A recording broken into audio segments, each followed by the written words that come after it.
All right, hello everyone. Welcome to the F1 Passport. This is our pre-race discussion for the 70th anniversary Grand Prix, Great Britain #2. What's going on, man? A lot of shit to discuss.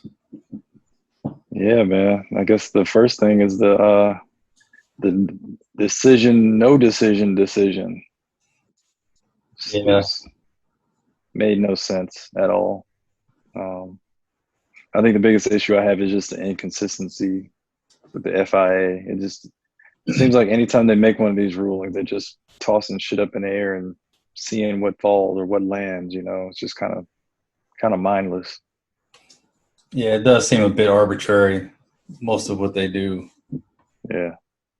But at the core of it, as I understand,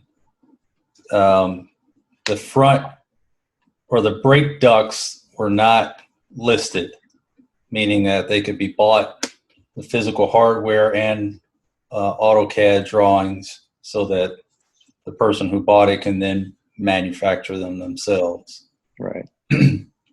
So Racing Point bought the front brake ducts, but not the rear, because they had that whole Red Bull high rake rear end back, on the RB or RP19. When they moved to the RP20 and changed everything to the Merc spec, they decided to go ahead and put the Merc rear brake ducts on as well. Yeah. So the front brake ducts are fine, but the rear brake ducts aren't. But it all boils down to the change from a part being listed. From a part being non-listed and then being listed. As I'm hearing, this is a new precedent. This is something they haven't experienced before. So there's some gray area there, and Racing Point took advantage of it as any Formula One team would. Yeah, my first thought was, is this going to affect Mercedes? And, being the Mercedes fan that I am, Lewis Hamilton fan that I am, I was like, come on, man, don't let this happen. But, it didn't look like they had anything to do with it, which is good, which is cool. But it does have lasting impacts. I don't know.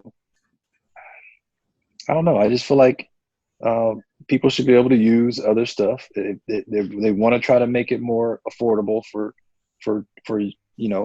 lower funded teams to get into Formula One and to be able to compete at a high level.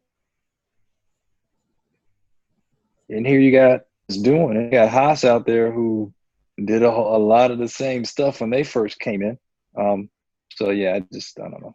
I don't see a big problem with it, but it looks like there's more teasing. Ferrari had the gall to actually file a protest after that weak BS that they went through at the beginning of the year with their engines. Right. And now they got a nerve to come out and try to protest something. Right. I thought that was funny. Nobody's protesting that decision for them. Right. But if you notice the point, they affect the constructor. The loss of points affect the constructor, not the driver's championship. Yeah, that's fine. So either way, can we talk about? Yeah. But wait a minute. Let me give you my solution real quick. What I think All right, go ahead. This is.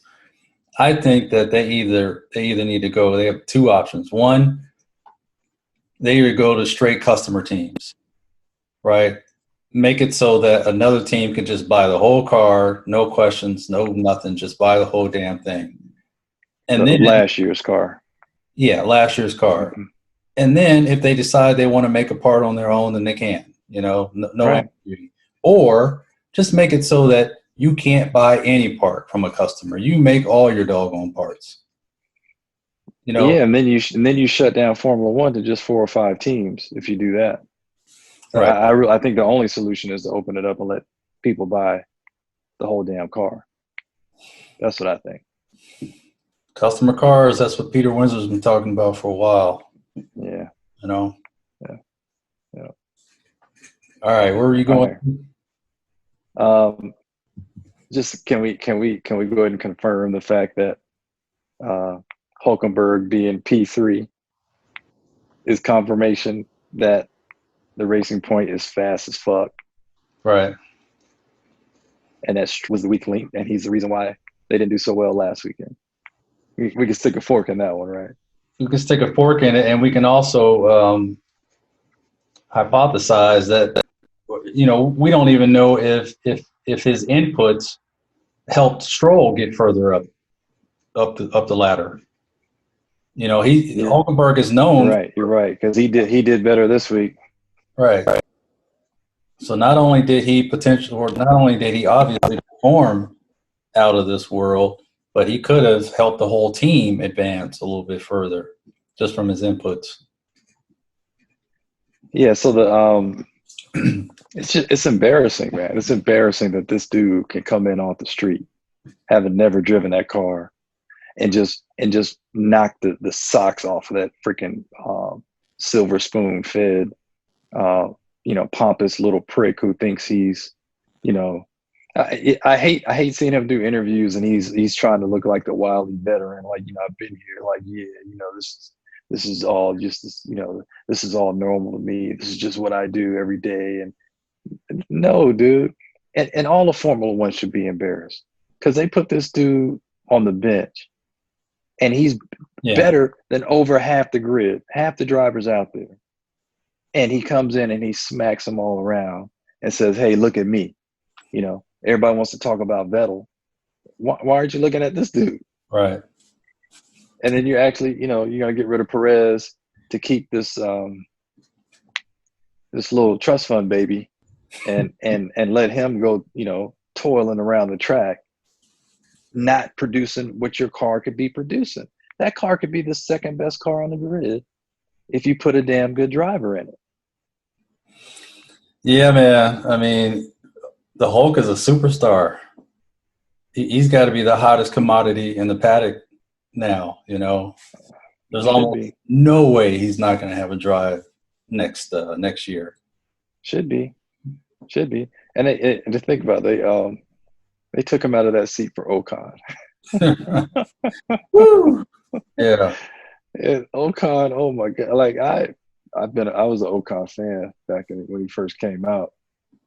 Oh my God, he couldn't even get out of Q2. Like, what the hell is going on? And I know that Renault folks are kicking themselves in the butt right now. Nah, he's still French. They'll give him a chance. And that's the thing. There's too much nepotism. There's too much favoritism going on in this sport. Instead of just being a results-based fucking entity where the best driver, a meritocracy where the best driver gets the best ride. It's that simple. It's all about the Benjamins, baby.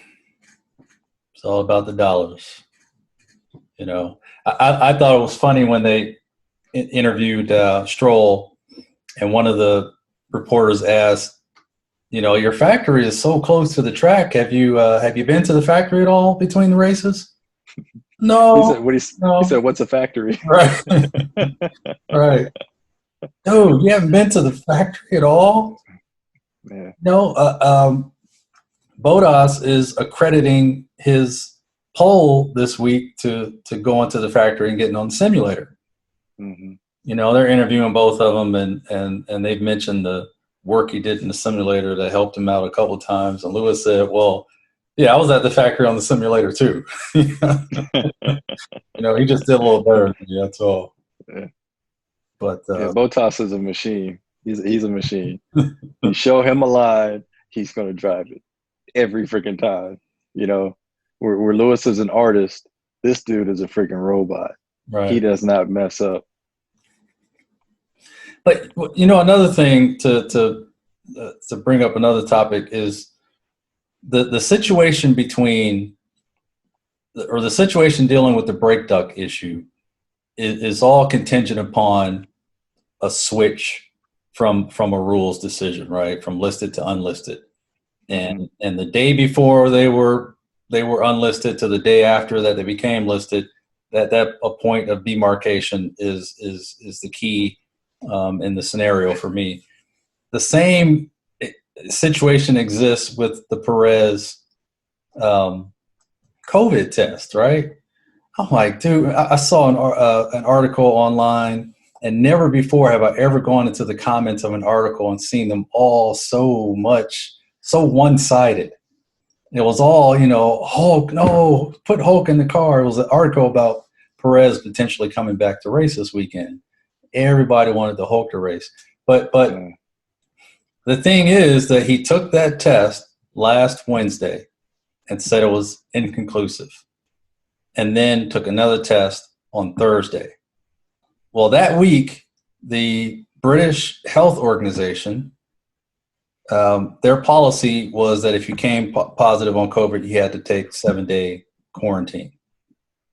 That policy was in place on Wednesday. On Thursday, that policy changed to 10 days. Dang.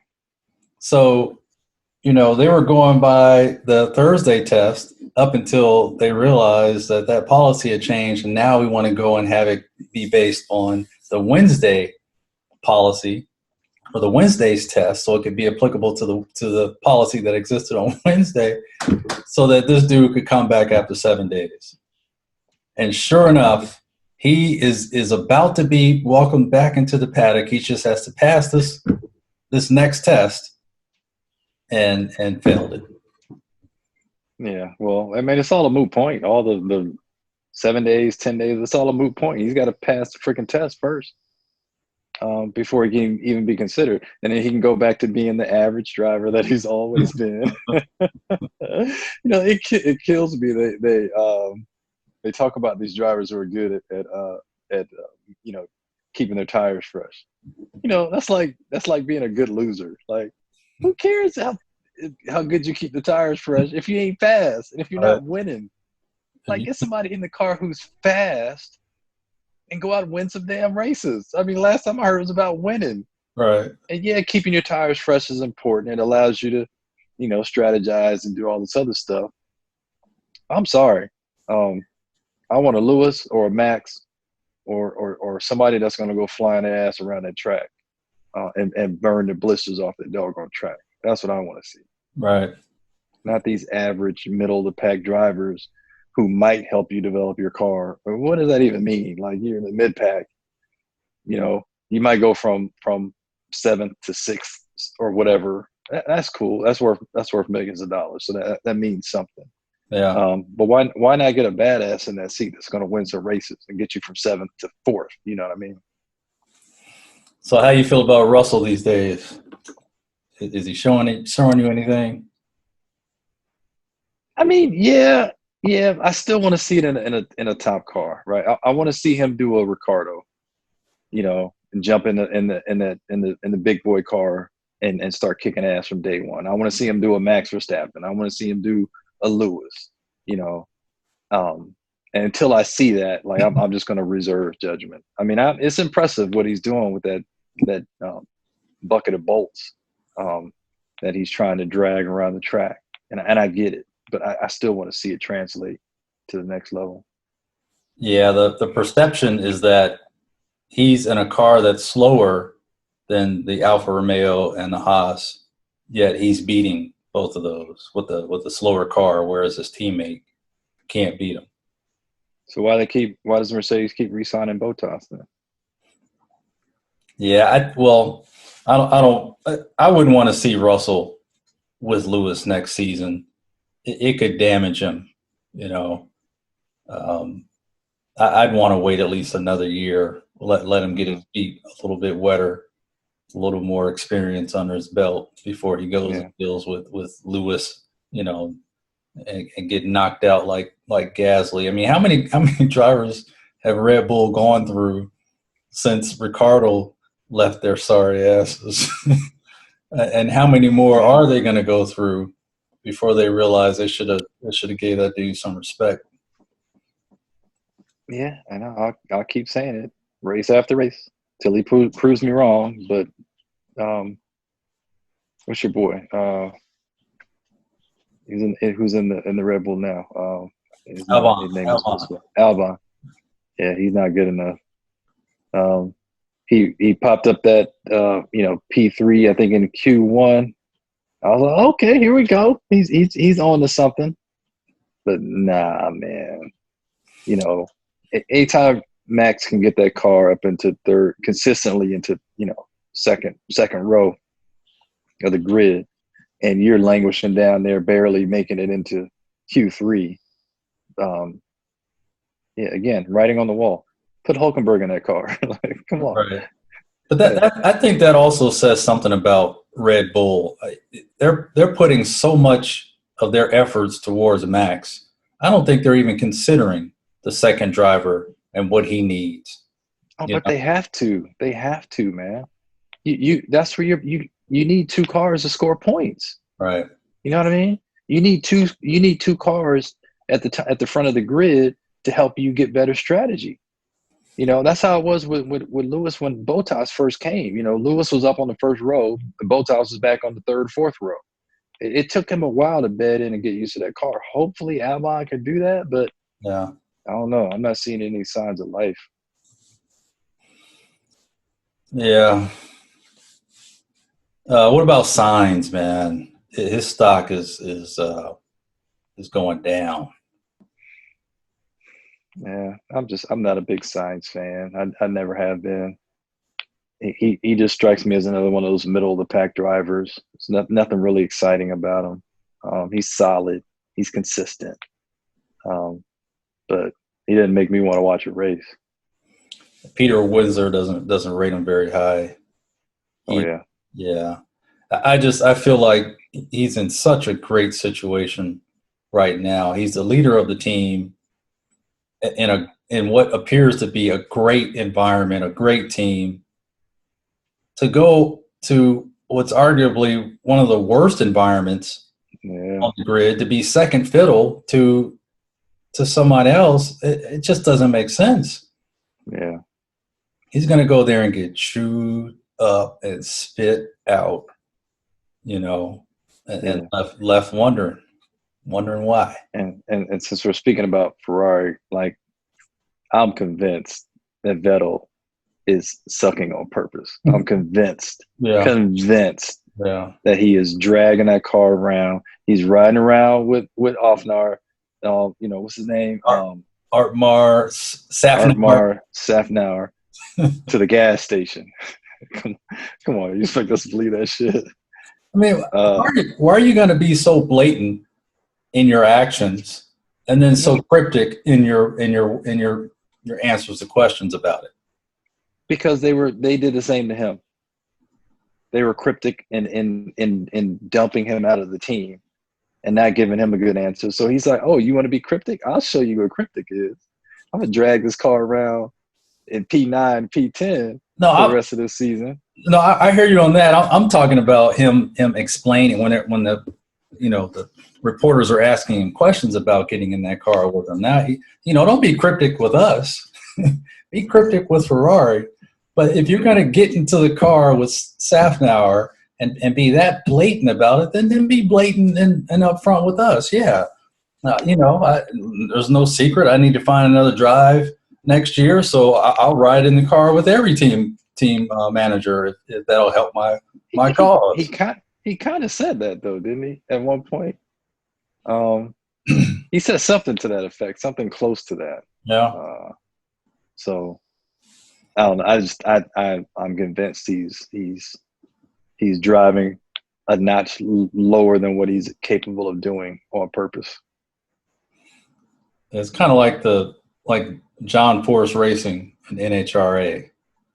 They just pull all their cars, don't show up for races, don't put out any kind of public announcement, don't answer their phones, just don't tell anyone why you're not racing for about 3 or 4 weeks. Have you been following that at all?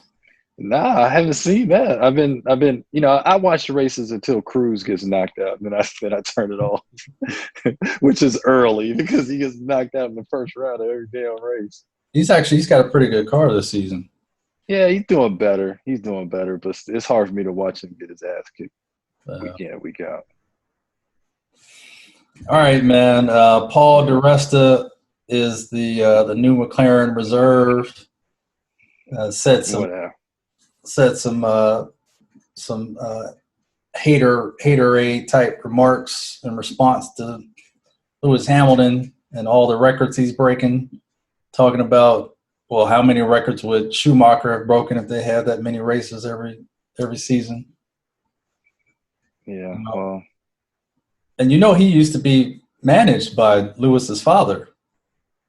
That's right, yeah. Paul, is he mad? Who cares? Did that relationship not go very well? Well, he's not driving now, so it must not have gone that well. Yeah, we just got to get ready for that. All the haters are going to come jumping out once Lewis starts smashing all the remaining records. Just get ready for that. So we're gonna have to name them all, starting with di Resta, as give them all an award. The things that haters say award. Starting with Mr. di Resta, and I like Paul, man. I was rooting for him during his career. I really wanted him to do well, and I appreciate his commentary. But I guess everybody's entitled to their opinions about things. But that strikes me as something they brought up in production. They were like, "Yeah, let's talk about that." Yeah. Because as soon as he brought it up, then it was like they all had their canned little remarks ready to go. I was like, all right, whatever, man. Stop hating. Shifting gears just for a second, did you following Formula E at all? I saw something where did they race in Mexico City recently, or was that this year? They're in Berlin. They're going to do 6 races in 9 days, all in Berlin. Jesus Christ, that's crazy. They're going to change directions, a couple of races, and then change the layout of the track. Of course they are.